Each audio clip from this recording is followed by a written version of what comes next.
Chilli powder అన్ని రకాల వంటలకు పచ్చళ్లకు సరైన chilli powder. No colour, no chemicals.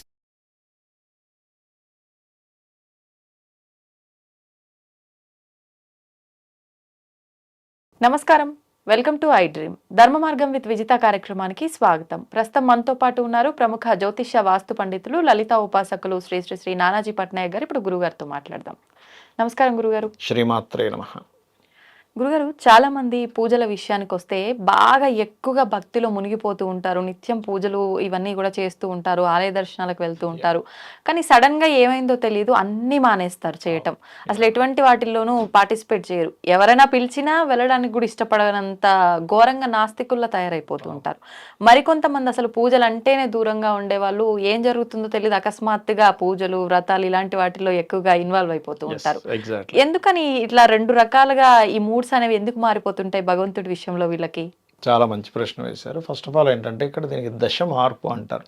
అంటే ఆధ్యాత్మిక యోగ దశలు కొన్ని వస్తాయి. అప్పుడు వాళ్ళు కంప్లీట్ స్పిరిచువాలిటీలోకి వెళ్తారు. ఇంకొంతమందికి ఆ దశ అయిపోయి కంప్లీట్గా నాస్తికత్వంగా ఉండే దశలు వస్తాయి. అప్పుడు వాళ్ళు ఇవేమీ లేవు, ఎక్కడికి వెళ్ళినా ఏమీ రావట్లేదు.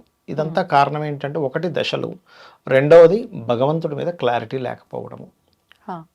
ఎన్ని పూజలు చేసినా ఫలితాలు ఎందుకు రావట్లేదు అంటే ముఖ్యంగా క్లారిటీ లేకపోవడం. ఎలా అంటే ఒక అమ్మవారినో పరమేశ్వరునో ఎవరినో మనం ఒక ఏటీఎం మిషన్ లాగో ఏటీఎం కార్డు లాగో భావిస్తున్నాం.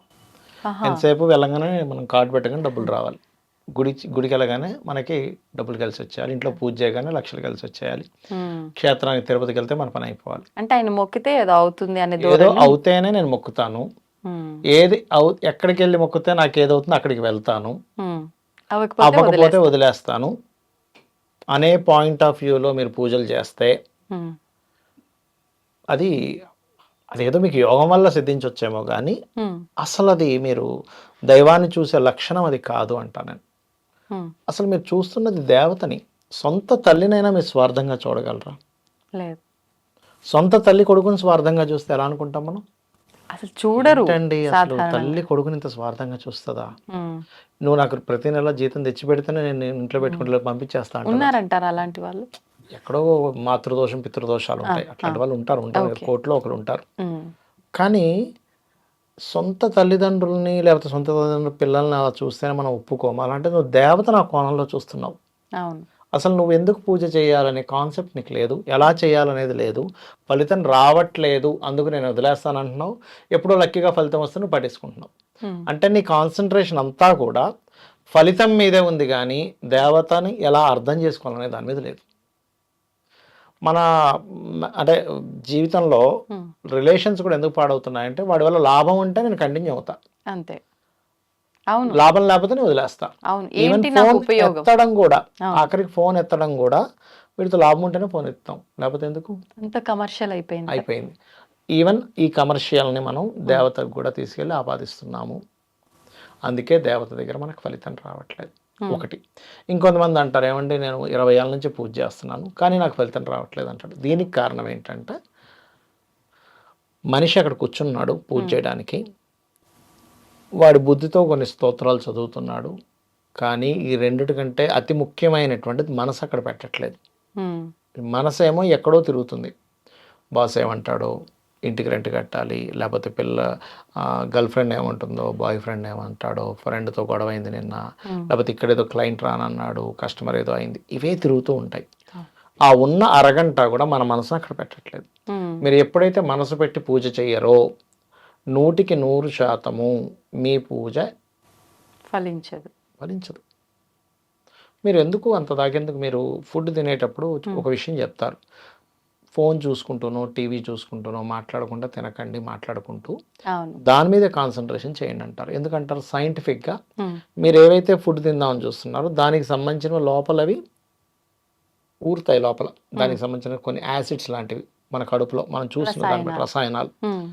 అంటే నువ్వు ఒక పని చేసేటప్పుడు తినే తిండికే నువ్వు సరిగా చూడకపోతే నీ ఒంటికి పట్టదు. అంటే ఒక రకంగా సింపుల్ గా చెప్పాలంటే రెస్పెక్ట్ ఇవ్వట్లేదు ఆహారానికి, మనం అనుకోవచ్చా? రెస్పెక్ట్ ఇవ్వట్లేదు. ఆహారం ఇది తింటున్నావు నువ్వు చెప్పట్లేదు, ఫస్ట్ నువ్వు చెప్పాలి.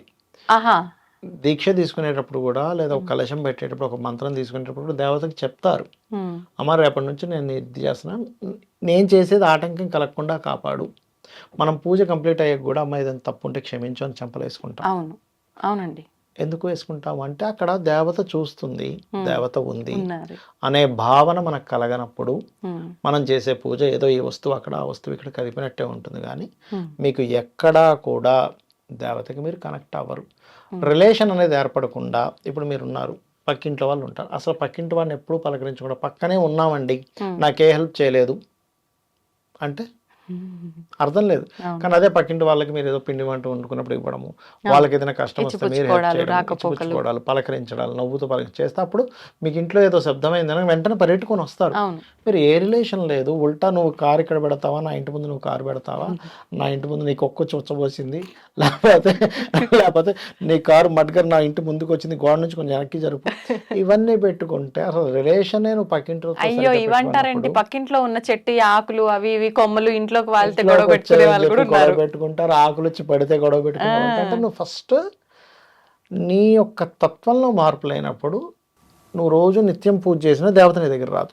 ఎలా అంటే ఉమ్, ఫస్ట్ మన శరీరాన్ని కూర్చోబెడుతున్నాం పూజకి, అవును. ఆలోచనతో బుద్ధితో నీకు కొన్ని వచ్చిన స్తోత్రాలు చేస్తున్నావు, మనసుని కనెక్ట్ చేయట్లేదు, రాదు. ఆ, ఈ మూడు ఎప్పుడు జరుగుతాయి, ఎప్పుడు కూర్చోబెట్టగలుగుతాం అంటే మనం ఎప్పుడైతే కీన్గా ఉంటామో మన శరీరంతో, అంటే మన యొక్క చేత్తో ఒకరిని కొట్టడము, లేకపోతే ఒకరిని నోటితో అనడము తగ్గినప్పుడు మన బుద్ధి బాగుంటుంది.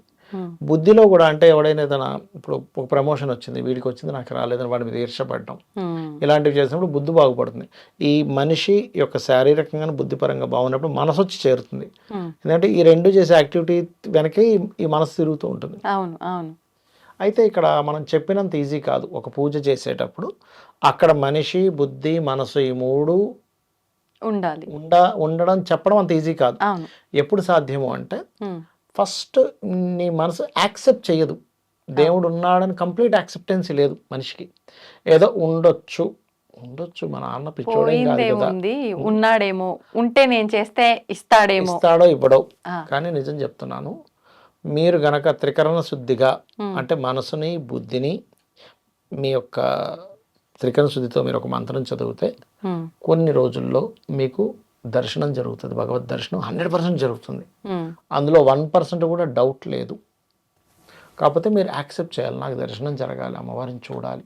ఉమ్, అయితే ఇవన్నీ జరగాలంటే మొట్టమొదటిగా మీరు చేయాల్సింది ఏమిటి, అసలు దేవత గురించి తెలుసుకోవాలి. ఏ రకంగా? ఉపనిషత్తులు, రామాయణ మహాభారతాలు మీరు చదివితే తెలుస్తుంది. ఇంద్రుడు వచ్చాడు, అర్జునుడిని ఇంద్రుడు తీసుకెళ్ళాడు, అంటే ఇంద్రలోకం ఉంది, స్వర్గం ఉంది, నరకం ఉంది, యముడు ఉన్నాడు, దేవతలు ఉన్నారు, దేవతా గణం ఉంది, ఈశ్వరుడు ఇలా స్పందిస్తాడు. స్వయంగా ఈశ్వరుడు పాశుపత యంత్రాన్ని మంత్రాన్ని ఇచ్చాడు, అర్జునుడికి ఇచ్చాడు. అది ఎలా ఇచ్చాడు, శరీరంతో అర్జునుడు వెళ్ళాడు, ఎవరూ వెళ్ళలేదు ఇప్పటిదాకా స్వర్గానికి. అలా ఏదో కొంతమంది వెళ్ళారని చెప్తుంటారు. అలా ఏంటంటే మనకి అవన్నీ మీకు కనెక్ట్ అయినప్పుడు అప్పుడు మీరు భగవంతుణ్ణి, అమ్మవారిని నమ్మడం స్టార్ట్ చేస్తాడు. ఉందని నమ్మకం కలిగి మనసు యాక్సెప్ట్ చేసిన తర్వాత అప్పుడు మీరు చేసే పూజాది విధానాల్లో చాలా తేడా ఉంటుంది. మీరు నమ్మి మనసు యాక్సెప్ట్ చేసినప్పుడు చేసే పూజలకి, చేయనప్పుడు చేసే పూజకి 100% తేడా ఉంటుంది. అప్పుడు మీరు చేసే పూజ ఫలిస్తుంది, అప్పుడు మీకు అది కనెక్ట్ అవుతుంది. ఇంకోటి ఏంటి, మనము ఎంతసేపు పూజ చేయడం అనేటువంటిది ఏదో మన కష్టం తీరాలని చేస్తారు, నేను కాదనట్లేదు, తప్పు పట్టట్లేదు నేను దాన్ని. కానీ మనిషిగా జన్మెత్తామంటే 84 లక్షల జీవరాశుల్లో గొప్పది మనిషి జన్మ. ఇక్కడి నుంచి మనం సాధన చేసి దీంట్లోకి వెళ్ళాలి. మీకు రాబోయే 5 years ఒక టైం రాబోతుంది. ఎలాంటి టైం అంటే మొత్తం బ్లాక్ మ్యాజిక్స్ టైం, గుర్తుపెట్టుకోండి. మొత్తం ఎక్కడ చూసినా సరే ఎవడో బ్లాక్ మ్యాజిక్ చేశాడు, నేను తీయించుకుంటున్నా, లేకపోతే ఎవరికో చేయాలి. ఈ సమయమే రాబోయే 5 సంవత్సరాలు ఉంది, గుర్తుపెట్టుకోండి. రాబోయే నిజంగా చెప్తున్నా, 100% నుంచా 2025 నుంచి స్టార్ట్ అయింది ఆల్రెడీ. మీనంలోకి ఎప్పుడైతే శని ఎంటర్ అయ్యాడో, మీనము మేషము ఈ 2 రాసుల్లో శని సంచరిస్తున్నా అంటే బ్లాక్ మ్యాజిక్ టైం ఇది. ఓకే. ఎక్కడ మీరు పట్టుకోండి, మీరు చూడండి, ఈ మధ్య అంతా అదే వింటుంటాడు, ఎవడో బ్లాక్ మ్యాజిక్ అంటాడు, నాకు ఎవడైతే చేశాడు, నేను ఏదో తీయించుకుంటున్నాను అంటే అది భావనేనా, నిజంగా జరుగుతున్నాయి అంటారా? కొంత భావన ఉంటుంది, కొంత పిచ్చి ఉంటుంది, చేసారేమో అని. కొంతమందికేమో నిజంగానే జరుగుతుంటుంది, కొంతమంది ఊహించుకుంటారు, ఇట్లా రకరకాలు ఉంటుంది. కొంతమంది జరిగే కొన్ని దశల వల్ల అలా అనిపిస్తూ ఉంటుంది, వాళ్ళకి నిజంగా ఎవరు ఏం చేయరు, లేకపోతే ఎవరో చేయకపోయినా సరే ఏదో ఒకటి వచ్చి తగులుకుంటుంది. అంటే వీళ్ళు వెళ్ళి ఎక్కడికో వెళ్ళి అక్కడ కొన్ని దాన్ని ఏమంటారు పిశాచాలు ఉంటాయి, వచ్చి వీళ్ళని పట్టుకుంటాయి. అయితే ఎవరైతే ఉదయం సాయంత్రం వారు నిష్టగా గనక ఒక అనుష్ఠానం చేయగలిగితే, ఒక మంత్రాన్ని తీసుకొని శ్రీమాత్రే నమః లేదా లలితాసహస్రనామాలు, అయితే ఇవన్నీ ఏంటి, నీ మనసు, నీ బుద్ధి, నీ కార్యాచరణలో కూడా మార్పు వచ్చి కూర్చోవాలి దేవుడి దగ్గర. ఇవి మాత్రం ఇలాగే ఇప్పుడు మనకి సినిమాల్లో చూపిస్తుంటాడు, ఒక విలన్ పెద్ద బొట్టు పెట్టుకొని ఒక నెవడిని చంపేస్తాడు, చంపేసి ఇక్కడ పూజ చేస్తుంటాడు. అలా చేస్తే దేవుడే మనకి ఇచ్చాడు.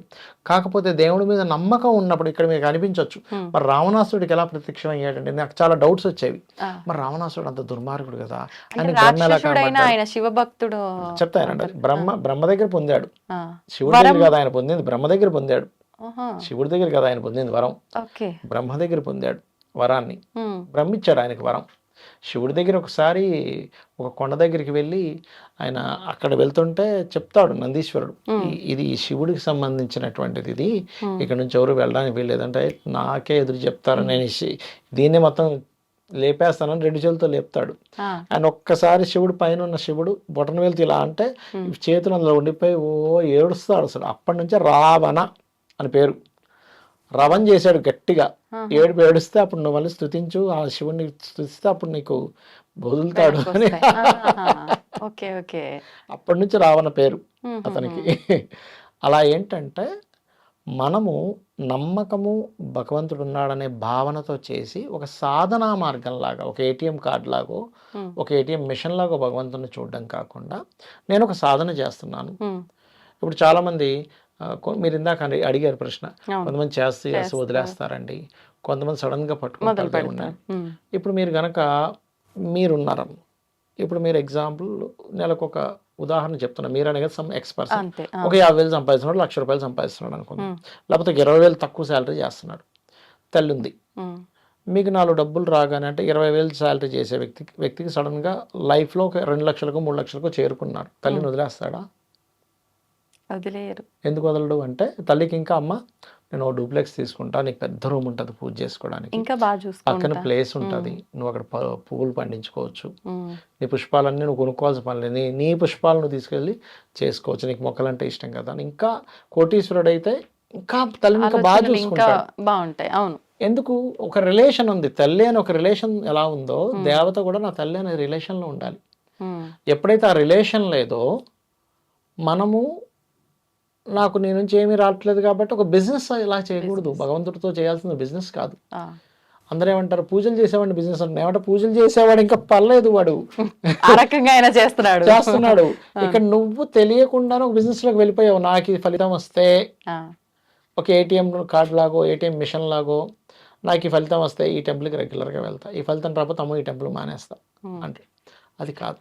ఒక తల్లిని చూసినట్టు, ఒక తల్లి బిడ్డను చూసినట్టు, నల్లగా ఉన్నా తెల్లగా ఉన్నా పొట్టిగా ఉన్నా పొడవుగా ఉన్నా బిడ్డని యాక్సెప్ట్ చేస్తుంది తల్లి. అవును అవును, ఎందుకంటే నా బిడ్డ, అట్లాగే నా తల్లి, నా అమ్మవారు, నా ఈశ్వరుడు అని ఎప్పుడైతే మనం ఫీల్ అవుతామో అదే రకంగా మనం ఉపచారాలు చేస్తాం.